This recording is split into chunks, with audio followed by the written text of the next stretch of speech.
गुंजा, तुम चाचा चाचा को बुलाओ जाओ। अचानक दिलचंद बहुत बीमार हो गए। घर पर सिर्फ लवली और गुंजा ही थी। रात बहुत अंधेरी और डरावनी थी।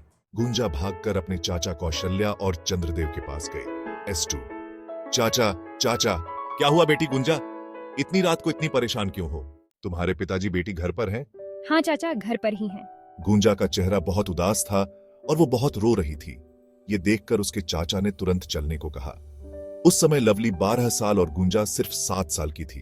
कौशल्या, तुम यहीं रुको, मैं जाता हूं, चंद्रदेव ने अपनी पत्नी कौशल्या से कहा। चंद्रदेव गुंजा का हाथ पकड़कर उसे अपने साथ ले गए। चंद्रदेव जब वहां पहुंचे तो उन्होंने देखा कि दिलचंद को तुरंत अस्पताल ले जाने की जरूरत है। वो अपना फोन निकालकर एम्बुलेंस को फोन करते हैं और उन्हें अस्पताल ले जाते हैं। अस्पताल पहुंचने पर डॉक्टर साहब बोले, ये बहुत दर्द में है, हो सकता है कि इनके पेट में कोई समस्या हो, हमें ऑपरेशन करना पड़ेगा। ये ठीक तो हो जाएंगे ना डॉक्टर साहब? अभी मैं कुछ नहीं कह सकता। फिर लवली और चंद्रदेव दोनों से डॉक्टर साहब ने कहा, यहाँ पर हस्ताक्षर कर दीजिए। डॉक्टर के कहने पर दोनों ने हस्ताक्षर कर दिए और चंद्रदेव दिलचंद को अस्पताल के अंदर ले गए। कुछ देर बाद ही दिलचंद की सांसें रुक गईं और वो इस दुनिया को हमेशा के लिए छोड़कर चले गए। मुझे माफ करना, मैं उन्हें नहीं बचा सका। चंद्रदेव और गुंजा दोनों बहुत रोने लगे। पापा, आप हमें अनाथ करके चले गए। अब हम इस दुनिया में कैसे रहेंगे? किसके सहारे जिएंगे हम?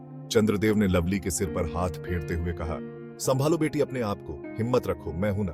लवली अपने चाचा से लिपटकर बहुत रोने लगी।